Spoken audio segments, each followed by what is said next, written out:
Hello everyone. I come to you today with a bit of a serious, urgent update about this product that I reviewed a little while ago.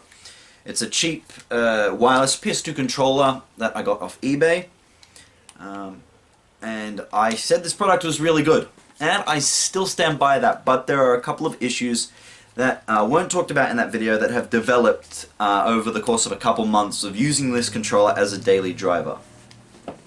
Now, first issue, there is now another cheap third-party PS2 wireless controller on eBay, which is slightly cheaper than this one.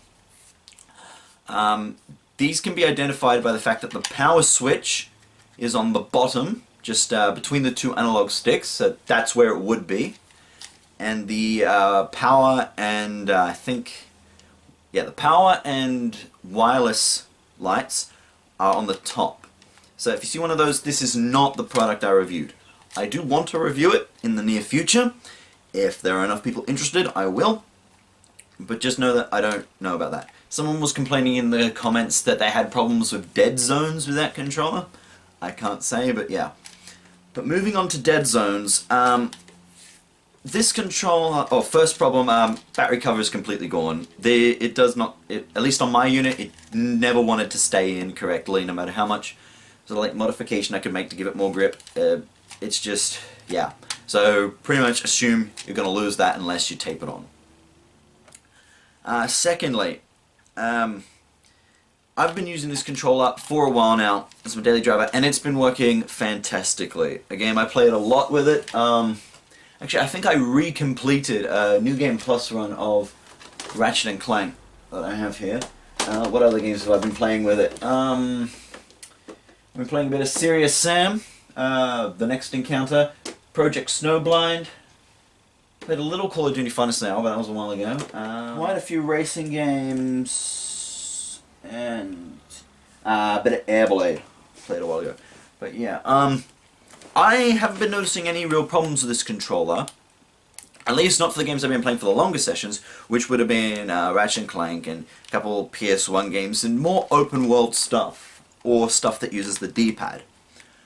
So what I haven't been realizing as I've been going is that the sticks haven't been becoming looser. They're about as tight as they always were, but they've become a lot more sensitive. And what I mean by that is, back when I did my initial testings for lag, for sensitivity on these sticks, the game I used as a benchmark, for the most part, was Ratchet and Clank 3. I used other ones too, but I forget exactly what I used. And so I pretty much took the walk cycle of Ratchet and just inched the stick slowly over to the right, to the left, up and down, and watched how his walk cycle progressed. And that showed off that it was pretty much identical to a normal controller. But as the months have gone on, this slow, like, identical grade of input has worn down a bit, and the game that made me notice it was Ace Combat, the Belkan War, which I picked up recently.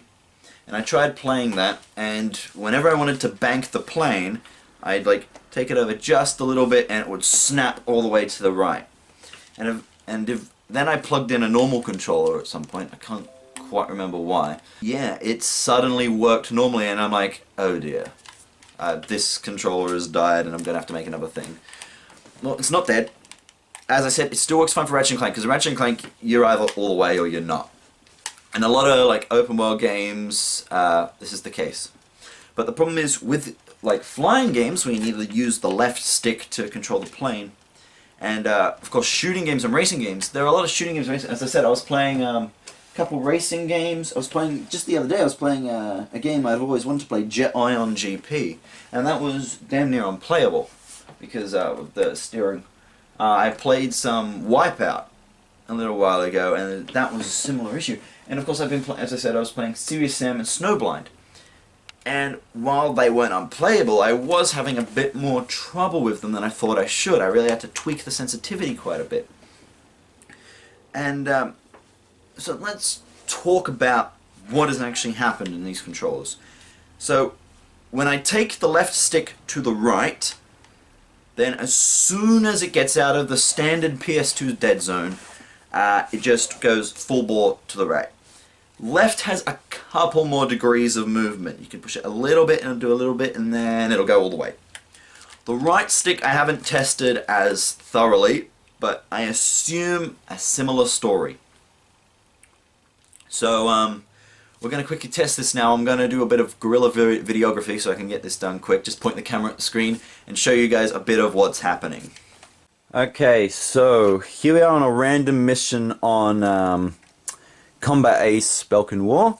I'm using a normal first party controller. I'm just going to pull up a bit, just a tiny bit, inching up, inching up. There we go, nice and smooth. I'm just going to see if I can just get here so you can see what I'm doing. I'm just going to inch slowly over to the left. Very smooth. And then I'm going to pull a bit more and a bit more. Okay, so straighten her up. And I'm going to do the same thing over to the right. You see, it's all very smooth, very slight. Oh, pulling up a bit. And see, yeah, I've got full control over my movement here. Right stick, as I was saying, a little bit to the right. And you see, it goes a little bit. And again, a little bit to the left. So yeah, you can see that's working well. Also, noticed the speed indicator just here on the right. I'm going to use the L button here, and I'm just going to push on that very gently. You see how that's going down? I can control that fairly easily. Not the best control scheme in the game actually, but it works when you're focusing on it. And then the right again. See? Pretty easy to just control the amount of power I want the plane to have. Okay, now I'm going to take this out. I'm going to grab the wireless dongle from the white controller.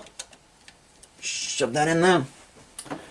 Okay, so now we have the same thing, but with the wireless controller that I have reviewed. Press start. Let's just turn this around and then we'll... Okay, so straighten up. So I'm just going to touch it slowly over to the right. Okay, slowly, slowly, slowly, and there we go. It's gone. That's maximum rotation. Or if it's not maximum, it's damn near maximum. Okay, straighten her up, pull her up. Okay, now we're going to nudge it slowly over to the left. And there we go. See, we can get a little if we're very careful, but any further and it is gone. That's only at like, that wasn't even half. And yeah, and right stick once again, test that. So slowly over to the right. And it's gone. That goes straight away to halfway. And then almost straight away. It's like a quarter, and yeah, that's full. And holding it the other way. Yeah, same problem, even worse. L and R. Let's hold L very gently. Ooh, you see, almost immediately that went straight down. Like, I can just about control it. I can get it to half, kind of, but not really. And R, same problem. So you can see how this would create problems for a game like this. So just to show you a little bit more, I'm going to quickly show you how this reacts to Gran Turismo 4. Okay, so here we are in Gran Turismo 4, my Griffith 500. So just going to start it off. Now, I'm just going to press very gently on the accelerator. You'll see it right here. Wait, was there a better way to view this? Oh yeah, okay. Yeah, you'll see it right here. Okay, so just very gently on the X button. I don't want to block it. Just take it in my count. Yeah. Look at that. I can control pretty evenly what the speed is. Again, not the best in-game control. You can see I can very easily control the speed and braking as well. Light brake, push a bit harder, and then I can press hard. You can basically see, and now we'll take the wireless controller, turn it on, here we go. Okay, brake, but I'm pushing rather lightly on that. as light as I can, and it's pretty much going full bore. Same with the accelerator, I'm pressing pretty lightly. Now I don't think, now this, remember, when I initially got this, see look, that's like slightest bit to the right, and all of a sudden it's at full bore. When I got this controller, let me make this clear, it was pretty much perfect. I tested this quite a bit, and I couldn't really notice too much, if anything at all, different from the original.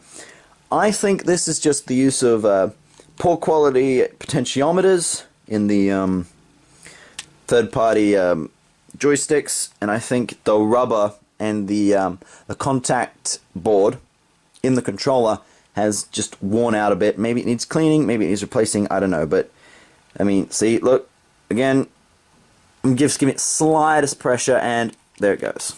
So yeah. So yeah, that's basically what's happened with this controller. I still love it. It still is a great budget wireless controller option, but I would say that the problem doesn't really present its... Well, sorry. I would say that the problem probably presents itself in the same way on the other budget controller. These controllers are likely made with the same third-party parts that are still being manufactured. You'll probably find the same problems with those replacement PS2 analog sticks you find on eBay, so if you're using them with your projects, probably not the best idea if these are long-term use projects. But that is not the end of the story. That doesn't mean that I'm like, okay, this is a controller that will work for probably around 3 months, and then you'll have to find a new thing for Gran Turismo. No. I believe there's a way we can fix this and make it better than ever before. And if you guys are interested in that, I want to do it. Basically, I made the comment in my original review of this controller that if you wanted to, you could open up the casing, and because everything was exactly the same, because I tested this, I opened it and tested it, you could replace the buttons, the rubber contacts, and the joysticks with original first-party PS2 parts. And I can't entirely remember, but I assume it is, you could probably also replace the joysticks with original first-party PS2 joysticks. Also, it might just be a dirty potentiometer.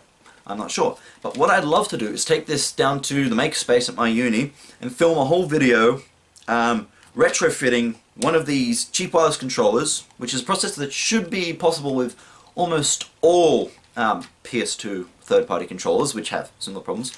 I want to desolder the sticks, put some new ones in from a couple of dead controllers I've got, because I've got at least 2 dead first-party PS2 controllers lying around, which still have at least 1 good stick and all the face buttons. I'm going to replace the joysticks, the actual analog movement, and there is currently no video on YouTube showing how to do that, so I'll be a first.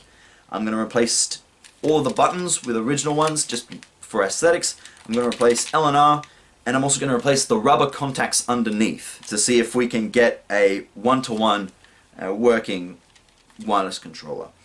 Now, if you guys, I'm at uni at the moment, I've got a bit of a schedule, I'm trying to get season 1 done. However, if you get that video that originally I reviewed this control on was very popular, a lot of people have seen it, a lot of people have probably bought this off my recommendation. I'm sorry if you did and you run into this problem and you don't have the ability to retrofit it. There's nothing else I can say. This video will be put as a card throughout the entirety of the old review. But yeah, are you guys interested in seeing me try to retrofit one of these controllers? What's his name? This Does Not Compute style, if you've seen that YouTuber. But, so yeah, if you'd like to see that, put it in the comments. Give this video a like. And, yeah, we'll see what happens. So anyway, that's just a quick update about this product. I intend to review other ones like it soon. And I will see you guys later. See you in the comments. Bye.